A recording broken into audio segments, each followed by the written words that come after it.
Thank you for the opportunity, privilege of your time and opportunity to update on a number of issues that this state is facing. One of the most pressing and important issues the city, or rather state, needs to face is the state of small businesses and the imperative and importance that we do everything in our power to support our small businesses all throughout the state of California that have been hampered and hammered by this pandemic.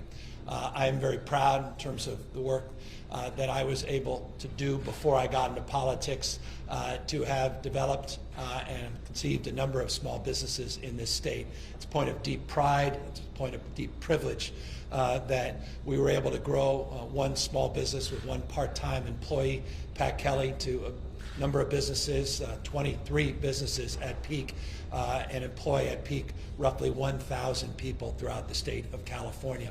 I say that not to impress anybody, but to impress upon you my deep pride and deep passion for entrepreneurialism. I recognize that each and every small business is not just about dollars and cents. It's about dreams. It's about people coming together, families putting everything on the line for opportunity, for new beginnings. It's about the character of our neighborhoods. It's about the pride we all feel when we embrace a sense of community that small businesses provide and small businesses advance. And so the issue is near and dear on a personal level, and by definition, it is foundational in terms of the economy of this state. When you consider just shy of 1/2 of all of the businesses in the state of California, some 48.5%, find themselves employed in the category of small business. 7.1 million people employed in this state through a small business. 4.1 million small businesses specifically operating in the state of California, and a substantial percentage vulnerable to the vagaries of this current economy and to the challenges that are posed because of this pandemic.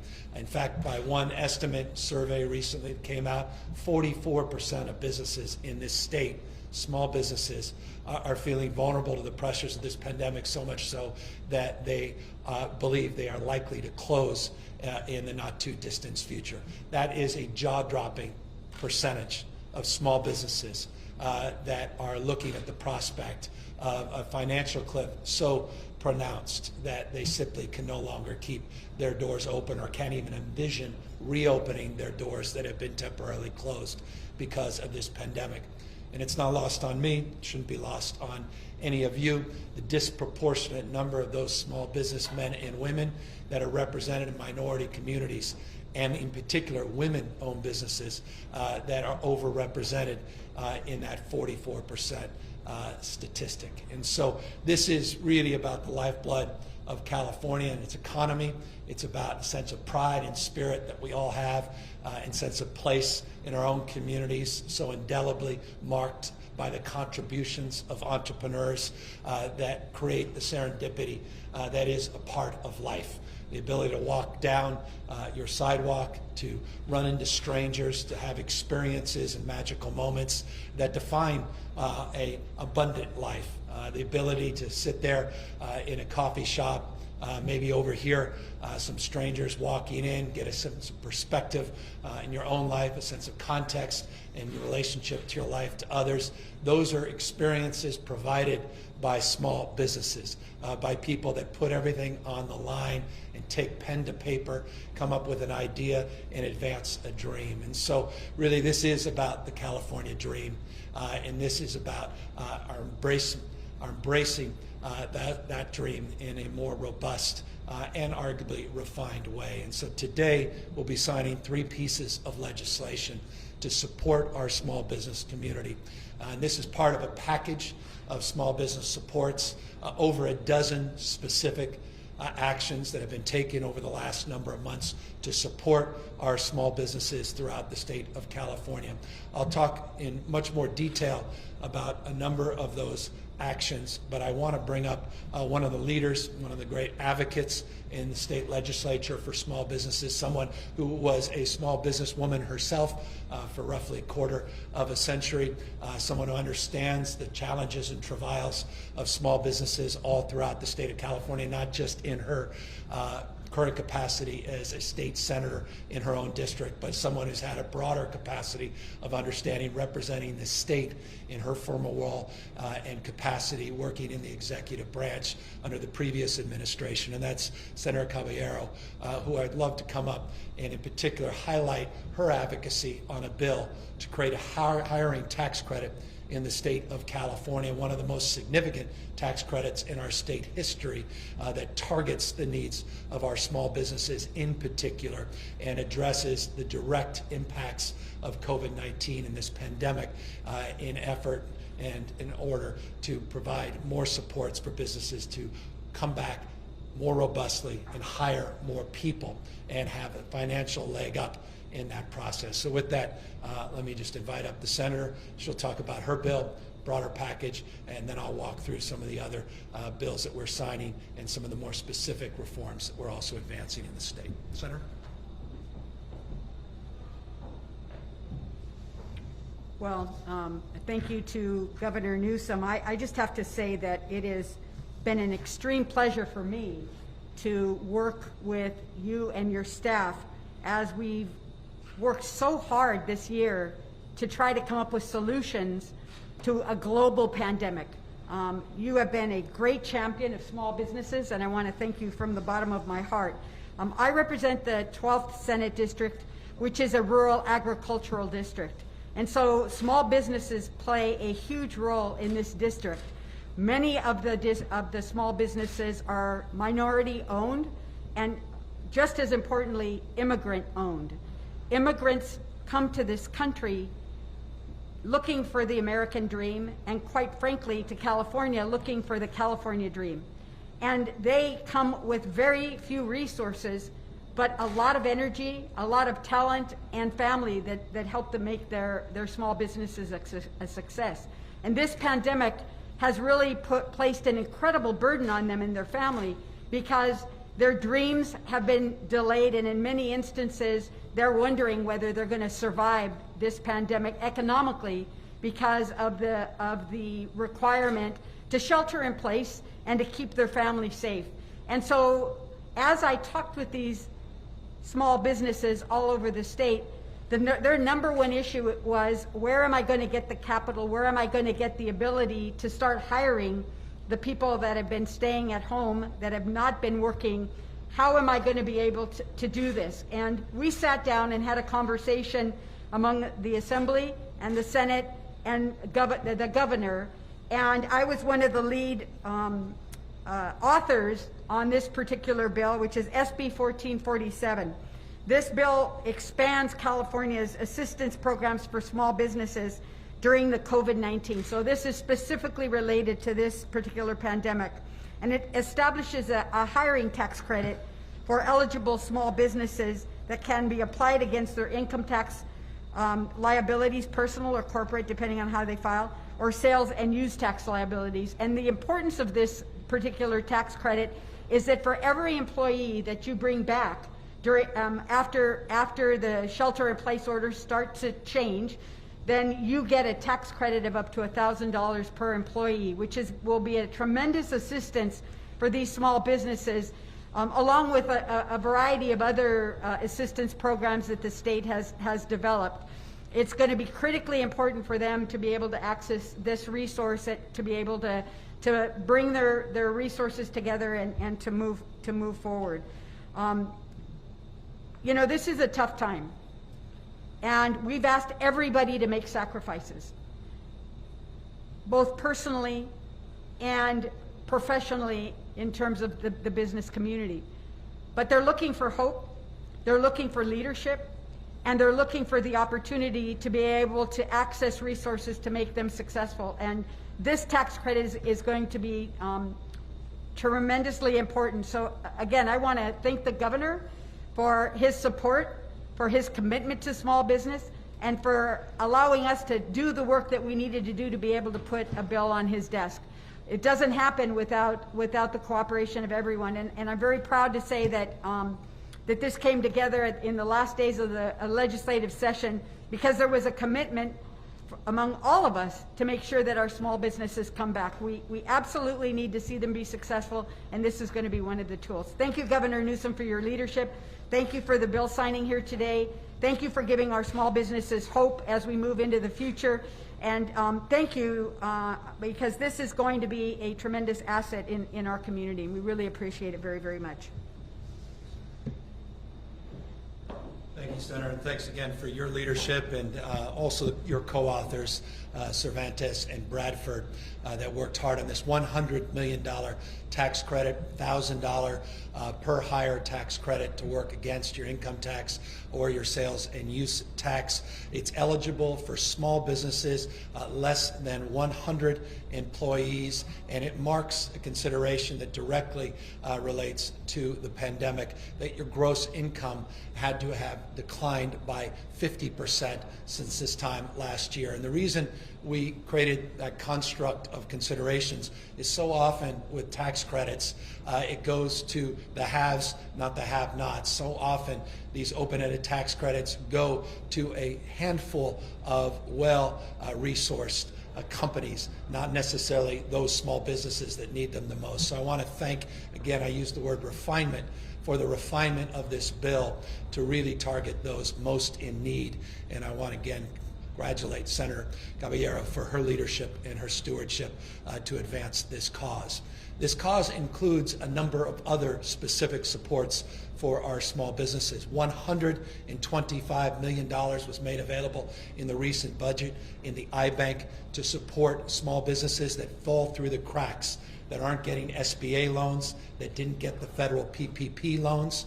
82% of people that have applied for that iBank loan program, accessing the $125 million, 82% are women and minority-owned businesses. That's exactly why we designed this program. It's exactly who we were targeting. So we're very pleased with the progress already been made in that space. Again, that was new money that was put in recently in the budget. We did something also that was rather novel, not as significant in terms of total amount of dollars available, but incredibly important in order to leverage the private sector and in order to encourage private sector loans to people in low income and underserved communities.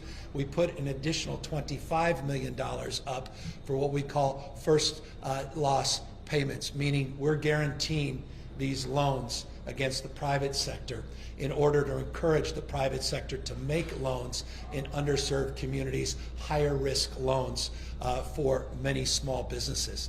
In addition to that, we put $10 million into what we refer to as a seed program. These are for immigrant social entrepreneurs. Again, leading the way in this space. Not a lot of states have put any resources in this space.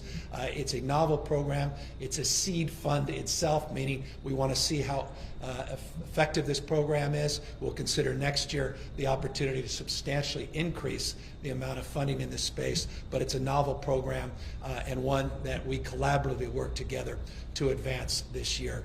We also work to support our small businesses in a number of other ways. We are absolutely committed to manufacturing in this state. The vast majority of manufacturers aren't the large manufacturing factories that we tend to identify in the space. Many of them are small businesses. Give you an example of those businesses. If you go to a new platform we created with the California Manufacturing Association here in the state of California, 450 businesses are in a new marketplace for a new platform to encourage procurement to take place within the state, cities procuring, counties procuring, and the state itself, as well as private sector, to support homegrown California-based manufacturers. We have 450 companies now on that site providing over 560 products specific to the PPP issues, sanitation issues, be it hand sanitizers, face shields, masks, gowns, and the like. small company, just as an example, that put their name on this platform recently, and we're providing face coverings. They just got an order of 25,000 face coverings at small company out of Chico, California. Just an example of the benefits already of this new marketing platform, this new marketplace, this new manufacturing platform that we put together recently here in California. So we are absolutely committed to 2 points, reminding you that California is still the largest manufacturing state in the United States of America. I'll repeat that. California is the largest manufacturing state in the country, and California's capacity to do better is absolutely limitless as long as we provide the right incentives. And we are committed as an administration, the legislature committed to the same cause of advancing more supports for manufacturing in this state. And by the way, just as a proof point of that, while we procured a lot of N95 masks from overseas at the peak of this pandemic to deal with the scarcity of supplies of N95 masks, through this same platform, we were able to secure tens of millions of masks. I gave you an example of 25,000 masks recently in a small company in Chico, but tens of millions that came from a larger company in Santa Clara that repurposed their manufacturing plant in order to provide N95 masks for the state of California. So again, that's a proposal that is well along the way of being advanced and implemented, and one we want to build on into the future. We also want to build our marketing support to encourage people to shop safe and shop locally.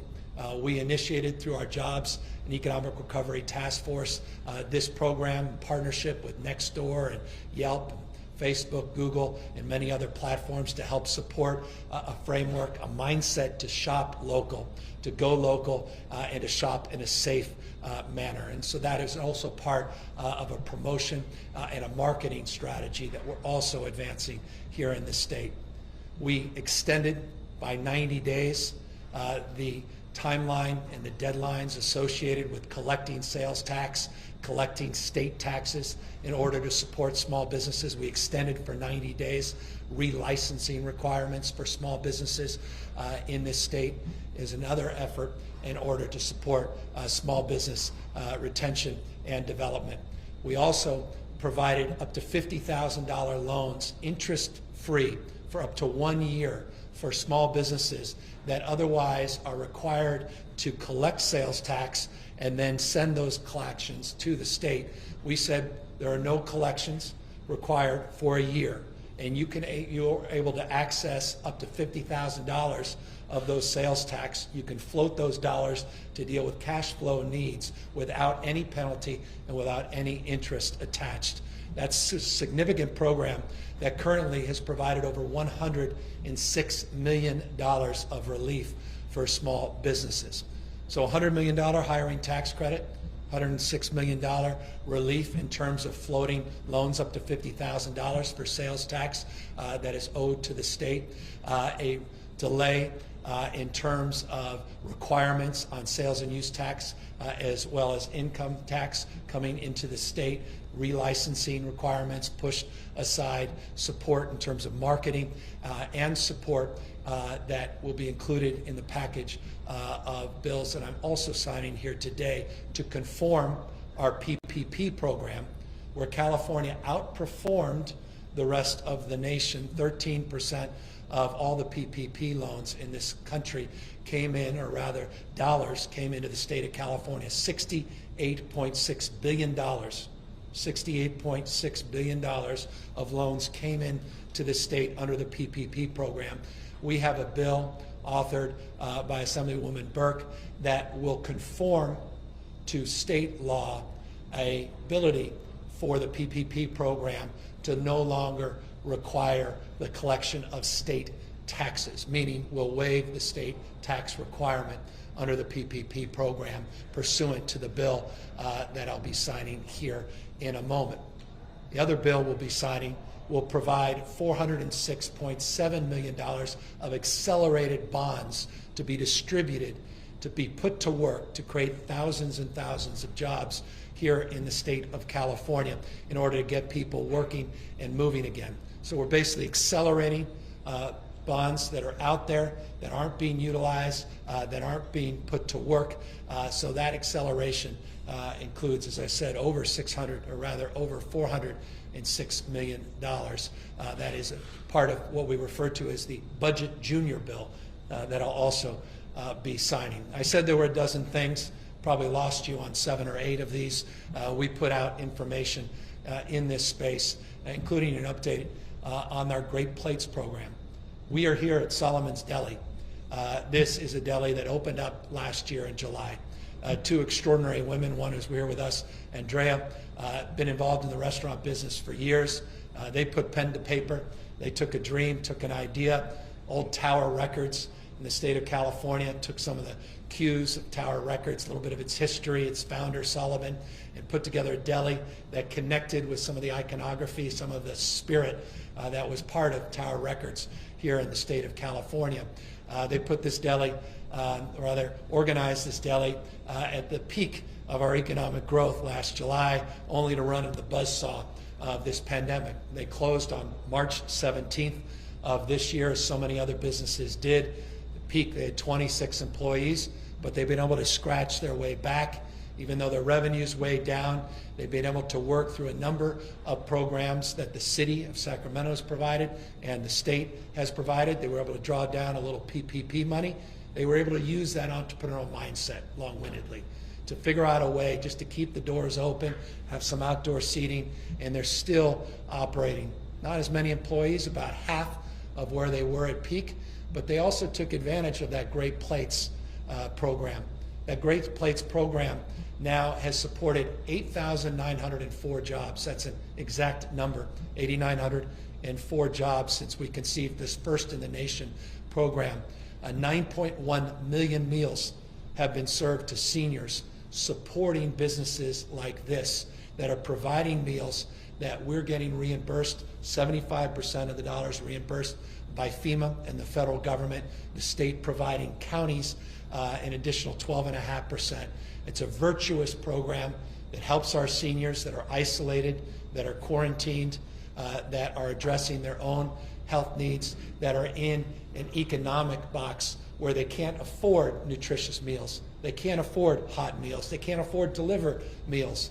All 3 delicious, nutritious, hot delivered meals are provided through this program, supporting restaurants, keeping jobs, encouraging job growth, and generating sales tax back to the counties, which actually creates more revenue than the 12.5% the counties are responsible for providing in this program. Great thing about Great Plates, success leaves clues.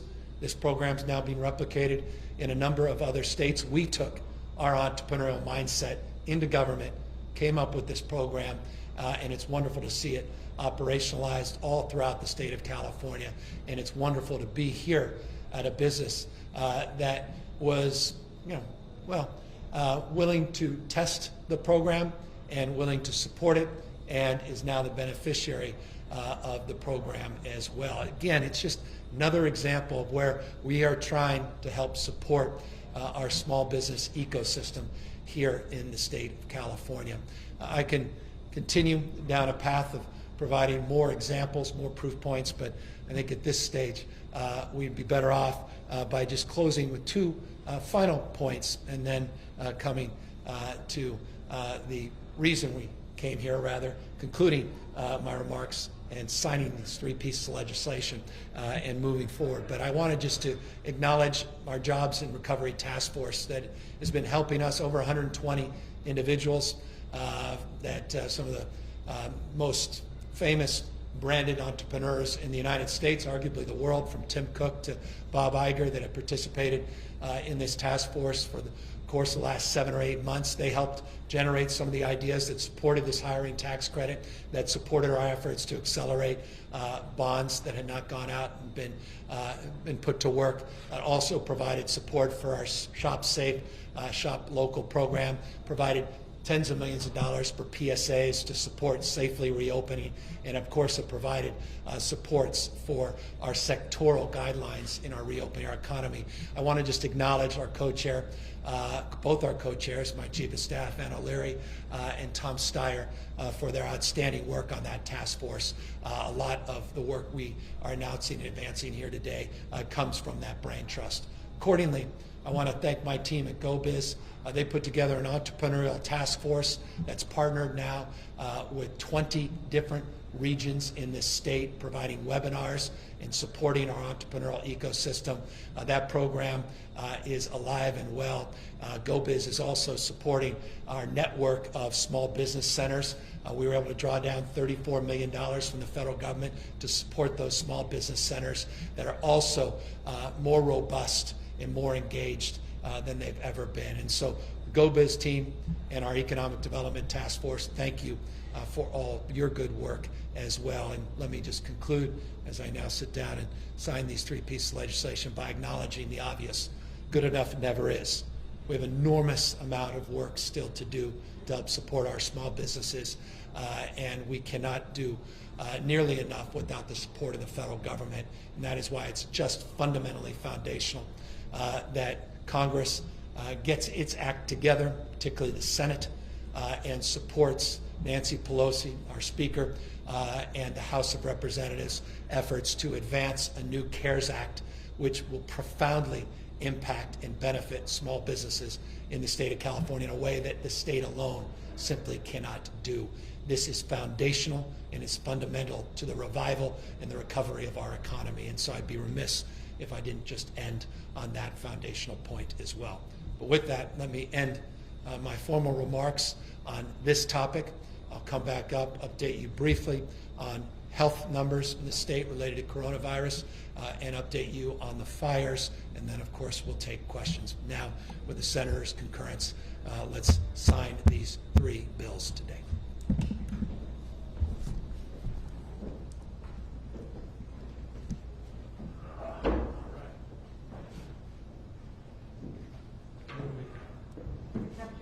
It's a tough job. It is a tough job. This is the easy part. You did all the hard work. I get the benefit of that. So let's see what we got.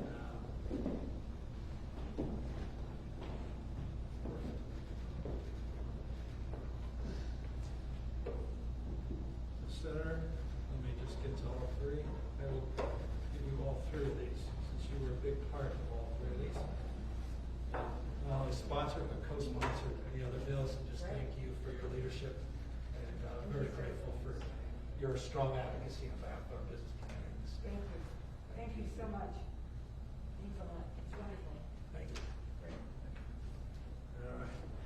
Let me, Senator, you don't have to stick around for this, but let me quickly update everybody on the fires in the state of California.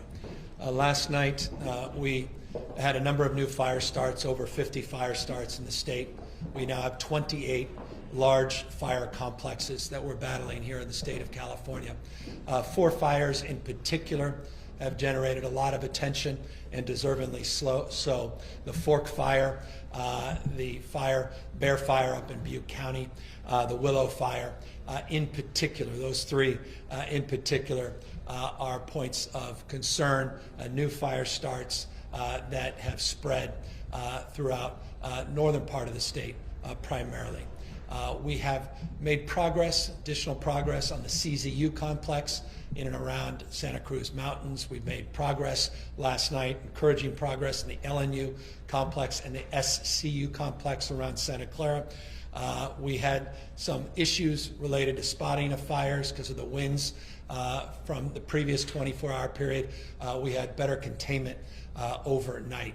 We're encouraged that the wind activity appears to be dying down, which is encouraging. And the rest of the week looks a little bit more favorable from a wind perspective and a weather perspective. That will aid our efforts on these 28 major fires in the state.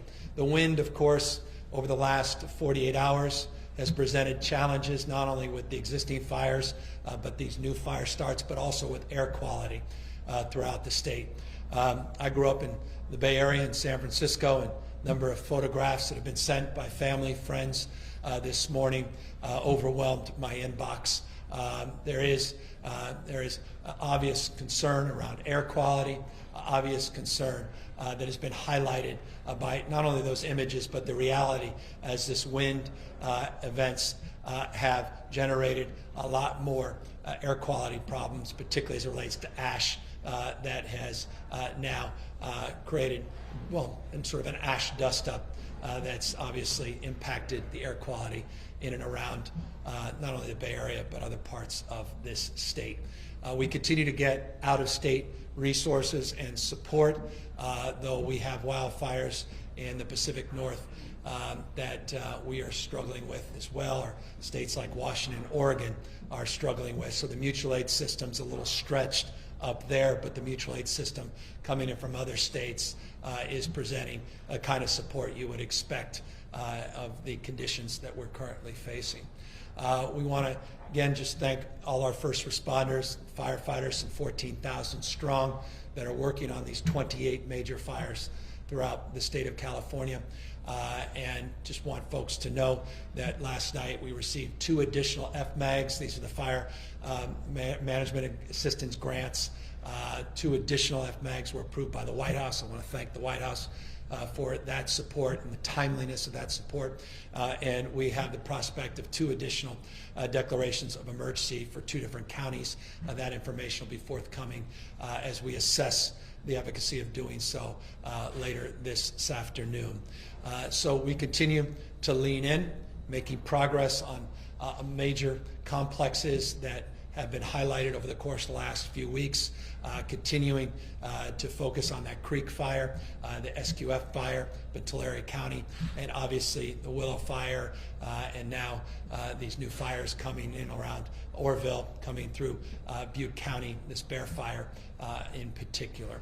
I want to just extend again my absolute appreciation for all the mutual aid that's coming from within the state, not just out of the state.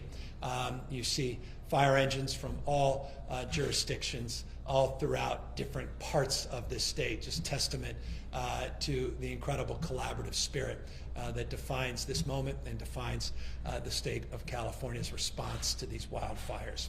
As it relates to response to another challenge in the state, issues related to COVID-19, the total number of new positive cases we're reporting today is 1,616. Our positivity rate over a 7-day period has dropped to 3.6%. Our positivity rate over a 14-day period has dropped to 4%. So that's encouraging news. 3.6% positivity rate over a 7-day period, 4% over a 14-day period. Our tests continue we continue to struggle to get back to where we were in total number of tests coming in the state, primarily due to the wildfires. That continues to be an issue, and we're aggressively trying to work around some of those issues. But nonetheless, we're averaging still over 110,000 tests on a daily basis. We tragically lost 83 lives in the latest reporting period. That averages out over a 14-day period, about 107 lives lost, reinforcing how deadly this disease continues to be and how seriously we must take the transmission and our concerns around large-scale events and the transmission of this virus. So some progress as it relates to COVID-19 continues. Hospitalizations beginning to flatten a little bit. Declines continue in the ICUs. We're monitoring that, as well as monitoring the progress of many different counties in the state that are moving from that purple status into the red status, some from red status into the orange, and some orange status into the yellow status. So that's an update on the wildfires, update on COVID, and again, we're here to update you on the 3 bills we signed and our absolute resolve and commitment to help our small businesses all up and down the state. With that, happy to take any questions. Hi, Governor. I'm Phil Willon with the LA Times, and I'll be asking questions on behalf of the California press. You've mentioned recently that your administration may add a new metric on testing diversity for counties to reopen that would target resources and efforts to prevent and fight COVID in communities with the highest risk. But there's scant details about what you mean by these new metrics. Can you explain that a little more? And should counties be worried that you might inject some of your liberal policies into the pandemic response? Well, it's an interesting question. I'm a pragmatist when it comes to the issue of addressing this pandemic. We're driven by data. We're driven by science, not ideology. And as it relates to the issue of equity, that's a foundational principle that I believe should be universally embraced, not just here in the state of California, but around this nation, and for that matter, around the rest of the globe. It's a fact that disproportionate number impacted by COVID-19 are overrepresented in the Black community and in the Latino community. So a framework around equity to me is foundational. Looking at the data, looking at the facts, it's a responsibility that we all share to address those that have been disproportionately burdened by this pandemic. The metrics that we put out as it relates to equity, primarily on the issue of testing, those that are under testing and are not doing kind of robust testing and are not testing in diverse communities. It's a metric to which we consider. Some are over testing compared to others, meaning some are committing to deeply testing their diverse communities, deeply reaching out to underserved communities, and providing an abundance of testing compared to other counties. So that's a factor that's considered as well in relationship to the positivity rate and the case count. So it's a simple metric, but primarily that metric is considered in respect or in relationship to the issue of how the testing is being conducted and how robust and how inclusive the testing protocols are. Adam Beam of the Associated Press asked that last week he said California accounted for more than half of all PUA unemployment claims nationally. A former EDD director called that ridiculously high and said it could be a sign of fraud. How is the fraud investigation going at EDD, and when do you expect it to be completed? We've made a lot of public comments about our efforts in that space. We clearly identified this as a concern. And as a consequence, we have our EDD investigations unit working on this. We're working in partnership with the U.S. Department of Justice. We have new protocols in terms of eligibility that we put into place. We have new technology that we are also ID.com, which we're advancing, a new protocol that will be in place by the end of September.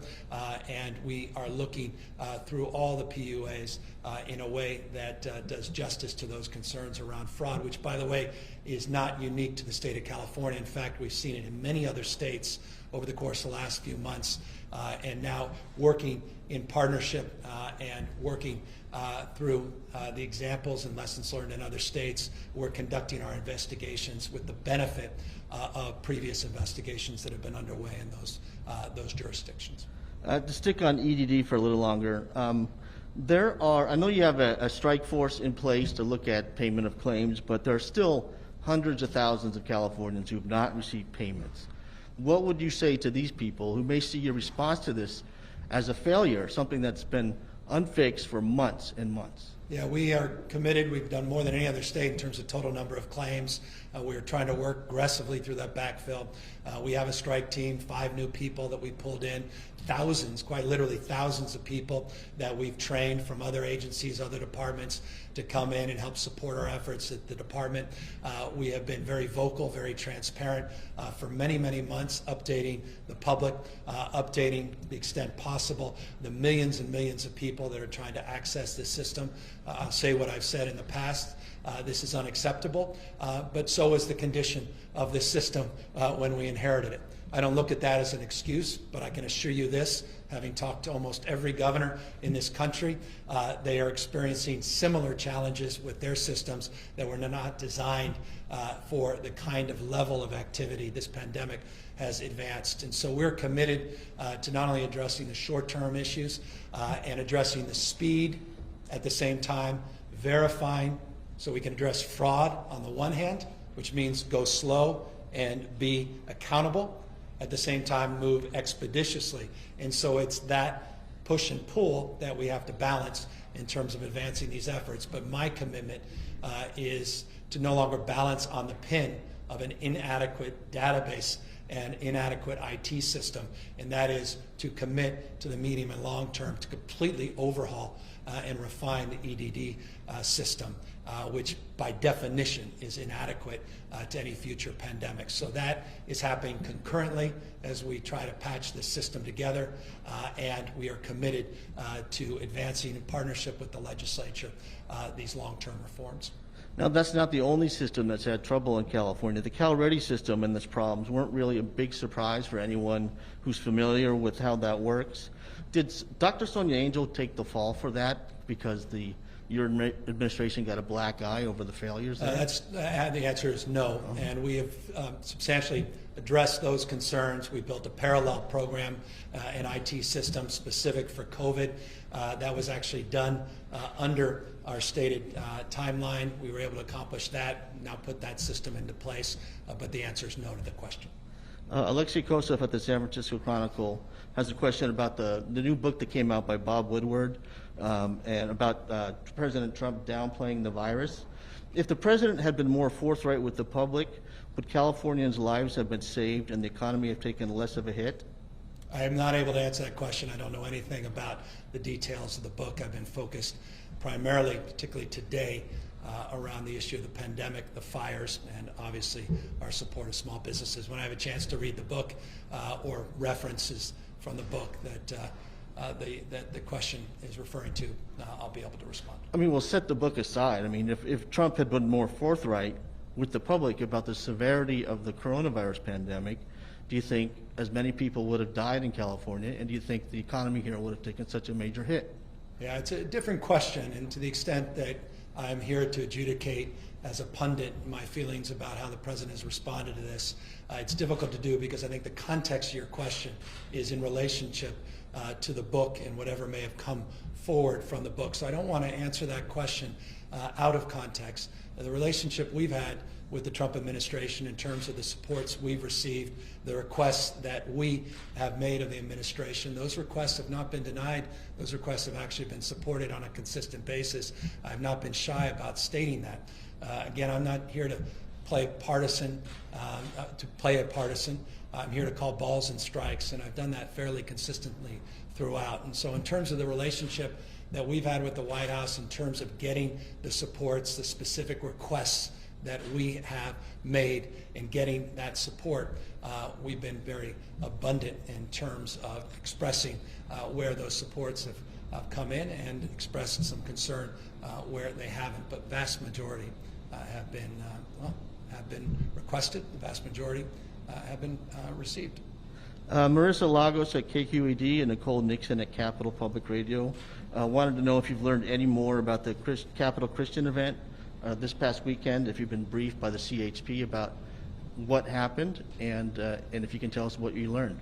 Yeah, so what I've requested of the CHP is to put together different protocols. And so what we're requesting is the CHP and the Department of Public Health to put different protocols into place, obviously highlighted by concerns of this large event where no social distancing was practiced, where physical distancing was not practiced, where the safety protocols, wearing a simple mask, were not advanced. The vast majority of people that participated in this rally, this event, they were singing.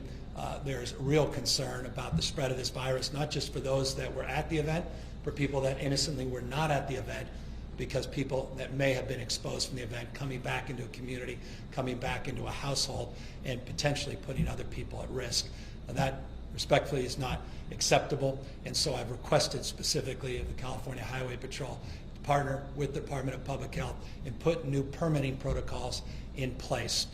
That will be forthcoming, but it has to be based on constitutional rights, constitutional protections, at the same time public health and public safety. It's not just for religious events. This would include events more broadly permitted by the California Highway Patrol, protests, and other public events.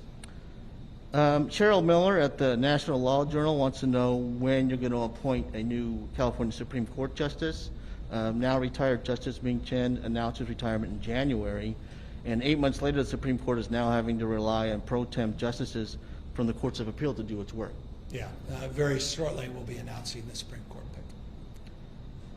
There's been a couple questions about any potential special sessions, whether on wildfires to address long-term planning and short-term aid necessary, and also COVID response. Is that something that's...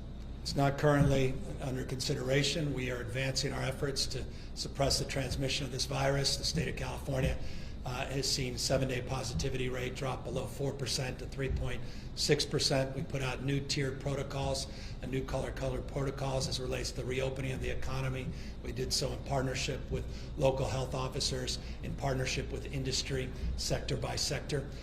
We are confident in our approach and our direction. We've substantially mitigated the rise in the transmission of these rates. As it relates to wildfires, the California mutual aid system is working as it's designed. CAL FIRE is doing an extraordinary job. We're getting support from out of state. We're very blessed to have had the support of previous legislatures as well as this current legislature to advance an historic amount of funding to effort and aid our efforts to prevent as well as mitigate the spread of these fires. What we're experiencing this year is simply without precedent, and no legislative session could address the 14,000 lightning strikes that we experienced over the last few weeks. No legislative session can foundationally address the conditions this heat wave has produced in terms of the heat dome and the impact that's had, as well as the Santa Ana and Diablo winds. And so at the moment, that's not under consideration. But again, when it comes to any legislative session, I am open to that conversation as long as the legislative leadership is aligned and we have a purpose beyond any consideration. Now, you spent today talking about a lot of the assistance for small businesses, including tax credits and tax deferrals. Eventually, the bill will come due for all this. Whether it's for tax credits, it's kind of sapping state revenue. Tax deferrals will eventually have to be paid. How well equipped is the state to deal with the loss of revenue? And how well equipped do you think small businesses are to pay this tax liability? Well, you want to create revenue, you want to create jobs. If you want to create jobs, you can't be anti-business.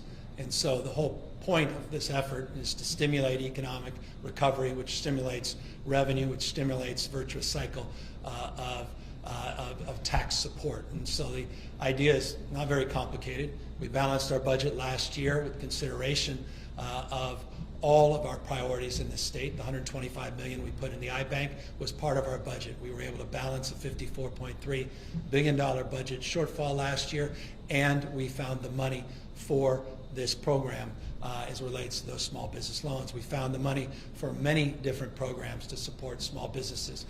We felt it was a necessity with this additional $100 million request based upon the sluggishness of this recovery to provide an additional $100 million of support. It didn't in any way significantly impact our projections in terms of shortfalls next year. And I think the sooner we get people working again, the sooner we get people back to work, which is the intention of all these programs, the revenue will more than offset the investment that we're making in those supports.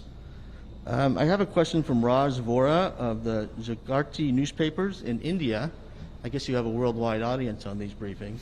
He wants to know if you'll consider releasing 4 national inmates in state prisons to their home countries for safety concerns and cost concerns. And on top of that, there's been some immigrant rights advocates in the state that have criticized your administration for releasing inmates in the prisons for COVID reasons and other reasons and handing them over to ICE. Can you explain why that's being done? It's been done historically. It's been past precedent of previous administrations. We maintain it as the appropriate course for our administration. We've been clear on that for over now 18, 19 months. As it relates to the specifics around individual prisoners, that's done on a case-by-case basis. It goes through a very exhaustive process and protocol. We have formal protocol through our parole board. We have other protocols on commutations and pardons that are separate and above from that go through a process within the executive branch with concurrence from other advisors that the administration has put into place. We've made many commutations and pardons over the course of the last number of years, consistent with the previous administration, and we continue to work to address the issue of the concerns of COVID in our CDCR system. 1,457 maybe 1,459 individuals currently tested positive in our prison system. We monitor that on a daily basis. Right now, Folsom and Avenal prisons remain top of our mind in terms of focus, down to 11 cases at San Quentin. Made real progress in that space. And again, trying to decompress that system, look at vulnerable patients, or rather vulnerable prisoners, many that are patients in the mental health facilities as well as in our hospital facilities within CDCR, and look at the issue of this virus and look at compassionate releases in that space that are lower risk. And so all of that is part and parcel of our approach and our strategies, well defined, well established, particularly over the course of the last 7-8 years under the Brown administration, extending through my administration. There's been a lot of stories and a lot of things written about the stress that parents and students are under with the distance learning programs underway, and I'm just curious about your level of concern about what potential cost that may have with all the screen time kids are now have on their laptops and all the other devices. If there's something that's gonna have to be done later on to address all that and some of the impacts it had on them, both physically and mentally. And second, I'd like to find out how active have you been with your children who are also doing distance learning? I mean, are you helping them every day, trying to navigate that, do homework online? I know you're obviously the governor and very busy, so how much have you been able to help them? I've got 4 kids, so I'm not intellectualizing this question. It's a conversation not just having with my wife, not just conversation I'm having daily with my 4 children. It's a conversation we have with other parents, friends, family members that are struggling with the same. There's a reason we put $5.3 billion up in this year's budget, and that was to address the issue of learning loss and provided flexibility for our school districts to address the concerns around the issues of distance learning and learning loss, particularly for low-income communities that don't have access to the tools of technology or download speeds or even any broadband whatsoever, and the impact of that learning loss will have on them more permanently. We also are looking at the issue of wellness, and not just physical, but mental wellness, mental health, as it relates to same supports, and providing flexibility with those dollars to provide additional additional capacity for those districts to support parents. And so this is a very trying and challenging moment in the history of this country, for that matter, the history of the world. The overwhelming majority of countries are expressing similar concerns. Same time, our default is this: we must make our schools safe. That means we must keep people healthy, not just our kids, but paraprofessionals, our teachers. We put out very prescriptive protocols going back in July about what that looks like. Worked in partnership with CDE, worked in partnership with the Superintendent of Public Instruction, worked in partnership with 1,000+ districts in this state to get their feedback and advice and counsel. We want to get kids back in school for the social-emotional part of learning experience, but we need to do so in a safe manner. The good news is, as the positivity rates continue to decline, the likelihood that we are closer to reopening our schools in a safe manner, because the background infection rates are beginning to stabilize, presents itself. And so we hope this is a temporary frame, and it should be, because we want our kids back in school to address the issues related to the question and address the issue of anxiety that I face as a parent and that other parents face every single day as it relates to particularly our younger kids that have a very difficult time on these learning devices. I have a daughter in particular, lasts only a few minutes every morning before she gets up and runs away from that screen, only to spend the next 20-30 minutes to coax her back in front of that screen. Older kids are faring a little bit better than the younger kids, and so that's an experience I imagine replicated by millions of parents across the board. It's certainly the case in my household, and it's the case in households all across this nation, not just the state. And so the most important thing we can do is mitigate the spread of this virus, continue to take seriously these non-pharmaceutical interventions around wearing face coverings, and to try to avoid these large mixing events, which are just simply irresponsible. where people are not following the rules, that request a permit but don't abide by the commitments they make, and put other people's lives at risk, and increase the likelihood that not only do we see a spread of the virus, but a delay in getting people back to school, and a delay, if I may, in getting people back to work. There's simply nothing more important in this state and in this nation, if we care about getting our kids back in school and care about getting the economy moving again, than addressing the spread of this virus. And there's nothing more potent and powerful we can do than simply wearing face coverings and practicing common sense and physical distancing and avoiding mixing in large crowds. If we commit as a nation to do that, if we commit as a state of doing that, we will move much more expeditiously to advance the collective cause of educating our kids in the way they should be educated, and creating the economic conditions where states like California can not just survive this pandemic, but thrive coming out of this pandemic. In November, California voters will decide whether to restore affirmative action in California. And you've been in California long enough to kind of witness firsthand the evolution of this issue over the past 3 decades. Where do you stand on it now, and do you support this initiative? Yeah, I came out formally for that initiative 2 weeks ago. I've long been an advocate for reform in this space, going back many, many years. I was vocal on the campaign trail.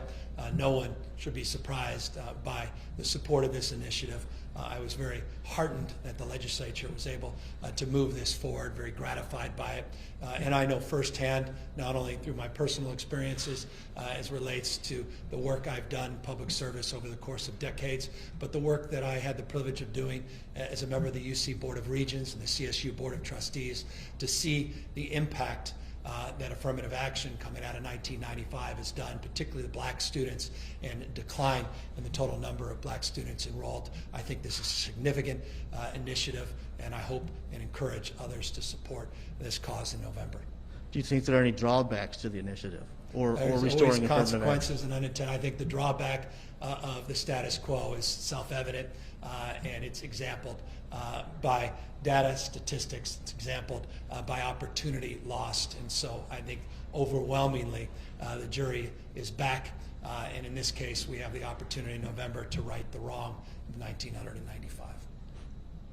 So with that, I want to just thank everybody for their time and attention, and again, just want to thank all the businessmen and women out there that are struggling. I just want to express deep respect and empathy for everything you're going through and all the struggles that we face moving forward.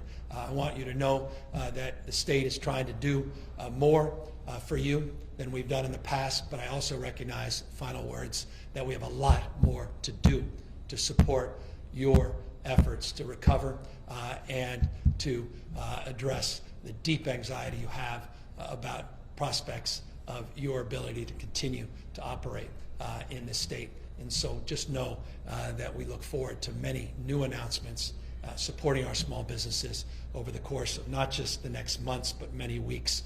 And I can assure you, having worked over the last few weeks on next year's budget, that we will prioritize, yet again, our small business community and make a commitment that builds on the work that we've done to date in effort to help stimulate and support your growth in this state. And so with that, let me thank everybody for their time and attention.